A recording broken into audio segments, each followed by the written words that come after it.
जनसुरक्षा विधेयकावरनं काँग्रेसचे विधिमंडळ गटनेता विजय वडेट्टीवार यांना काँग्रेस हायकमांडकडून नोटीस पाठवण्यात आली आहे। जनसुरक्षा विधेयकाला सभागृहात विरोध का केला नाही याचं नोटिशीतनं वडेट्टीवारांना उत्तर मागण्यात आलंय। विधानसभेमध्ये जनसुरक्षा विधेयक पास होताना काँग्रेसकडून विरोध झाला नाही। कम्युनिस्ट पक्षाचे आमदार विनोद निकोले यांनी फक्त विरोध केला होता।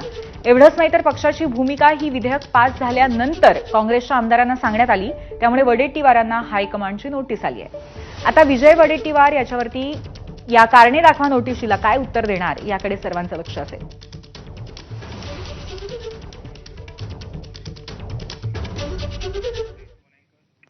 आणि याच अनुषंगाने विरोधक किती शांत झाले हे दिसलं असा टोला आमदार अमोल मिटकरींनी लगावलाय। महाराष्ट्र विधिमंडळाच्या इतिहासात पहिल्यांदा विधिमंडळात अशी परिस्थिती आहे, विधानसभेला विशेषतः, की विरोधक म्हणून कोणी बोलतच नाही। विरोधकांनी अंगच टाकलेलं आहे। विरोधक विरोध करायला उरलं नाही। काँग्रेस पक्षाने सुद्धा एकमताने जनसुरक्षा विधेयकाला मूकसंमती दिली, त्यामुळं त्यांना नोटीस येणं ते क्रमप्राप्त होतं।